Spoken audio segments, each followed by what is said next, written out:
Hi guys, it's your favourite armoured penguin again. Now, I'm aware that it's been a long time since I last posted, so today's going to be just a really quick one, and we're going to go over some commonly asked questions by flat earthers.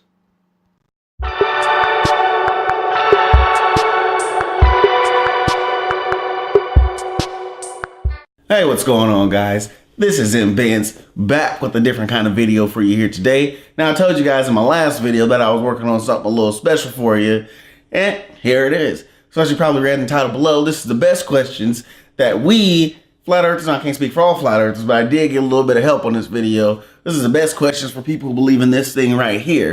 It's common sense questions like, why hasn't curvature ever been photographed? The curvature has been photographed.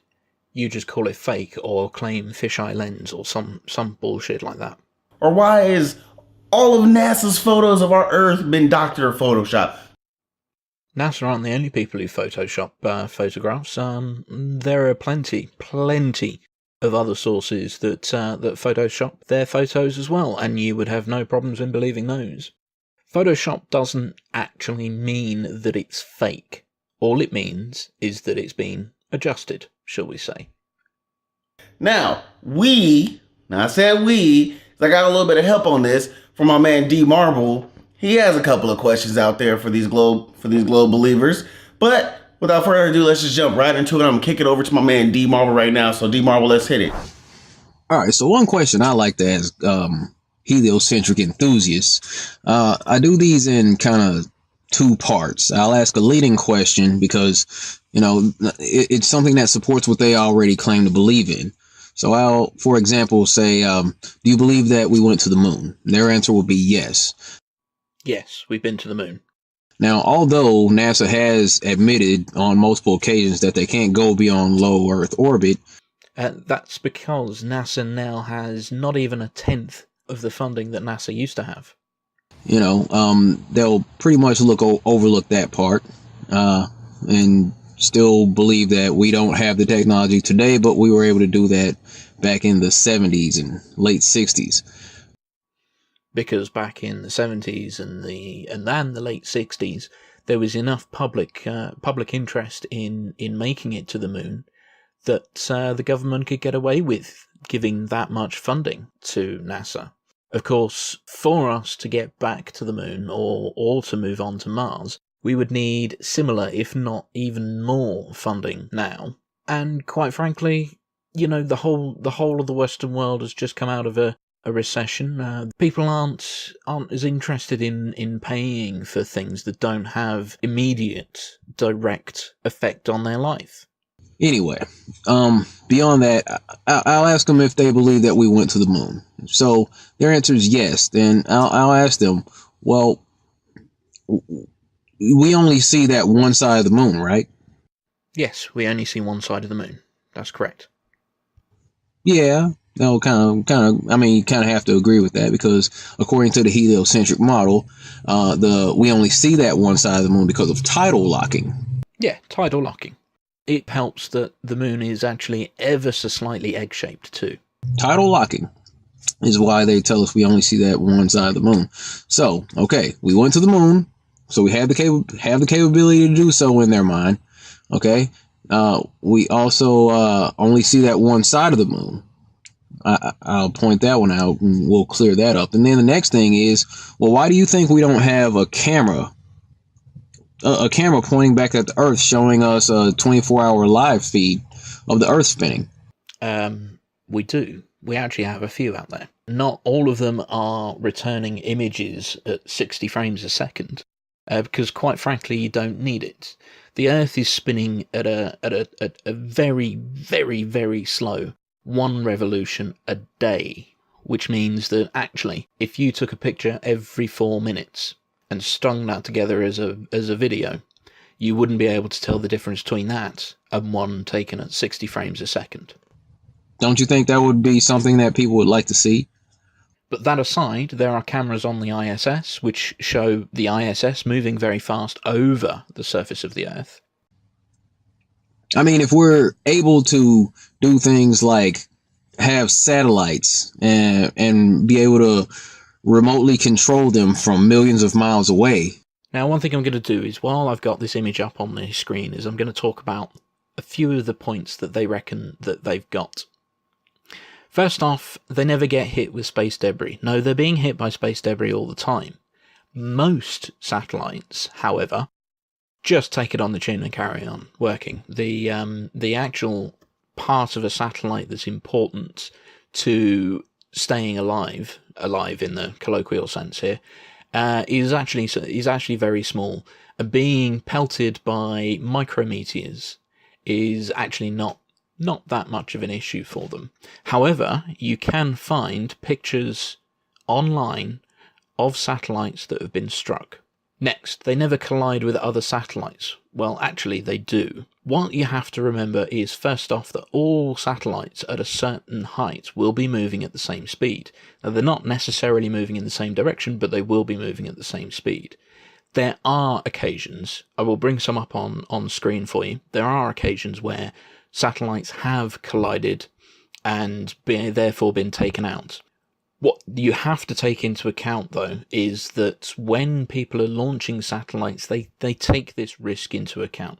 So, for instance, with the Iridium communications network, there are a number of redundant satellites to make up for the fact that actually some of them will be taken out, and that means that the Iridium network will be taken down. Next, they never break down or need servicing. Well, they do, and in fact, Hubble telescope itself has required repairs and servicing done to it. The ISS is constantly being repaired and serviced. When it comes to unmanned satellites, it's extremely expensive to get up there to do any kind of servicing or repairs or anything like that. So generally, if a satellite is taken out, then it's considered dead.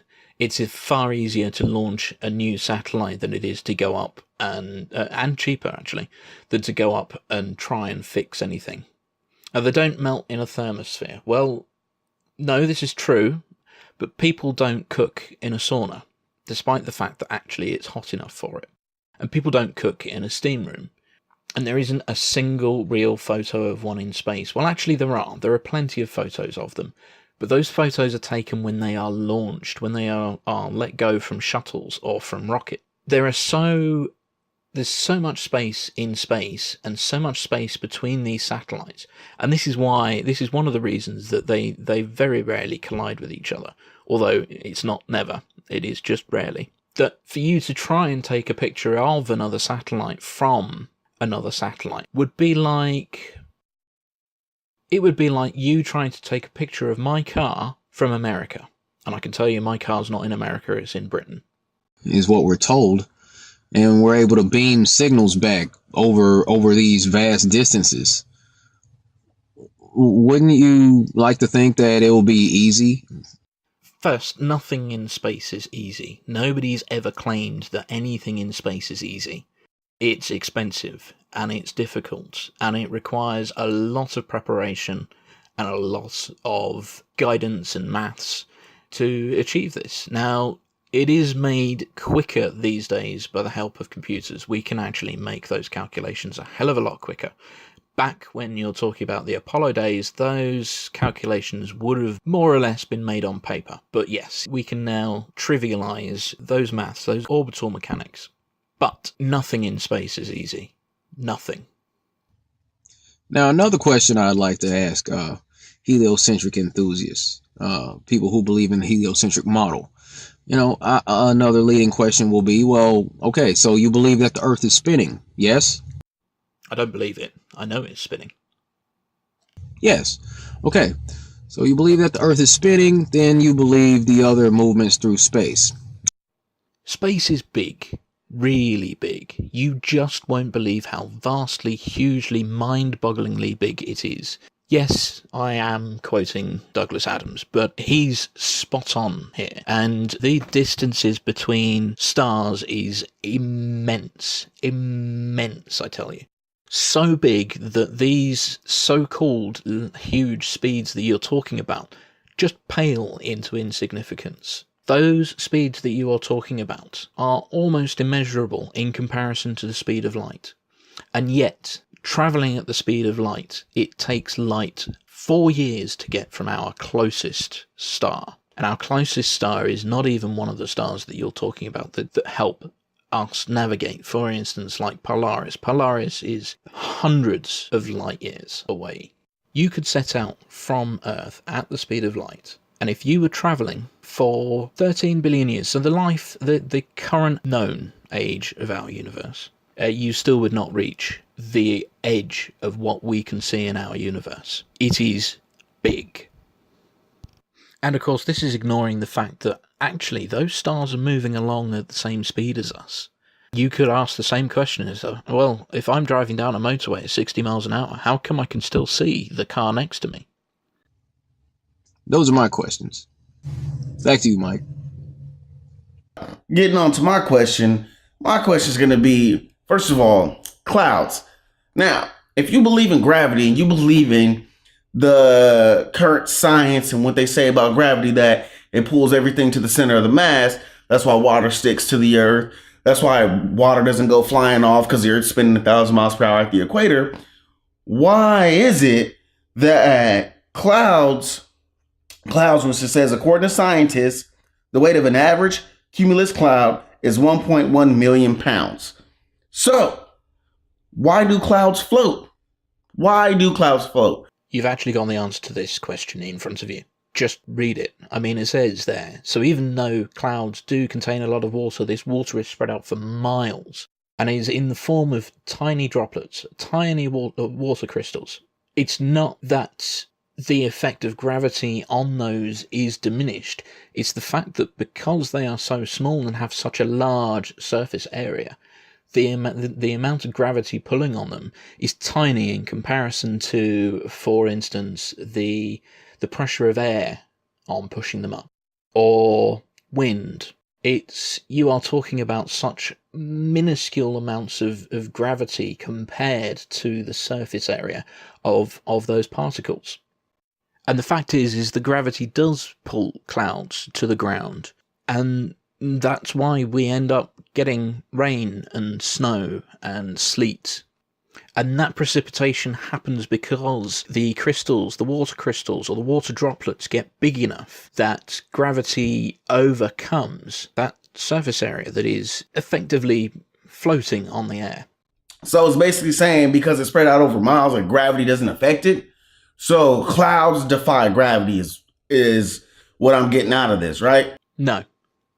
It doesn't defy gravity. It doesn't mean the gravity doesn't affect it. It means that the gravity affecting it is too small to have a positive effect on the cloud as a whole. If we turn this question around, I'm going to ask you, Mr. Benz, a question, a return question. If those clouds are made up of water droplets, why are they in the sky? Surely if this was all down to density and to natural sorting of densities, then clouds should never get up in the air in the first place. Clouds defy gravity.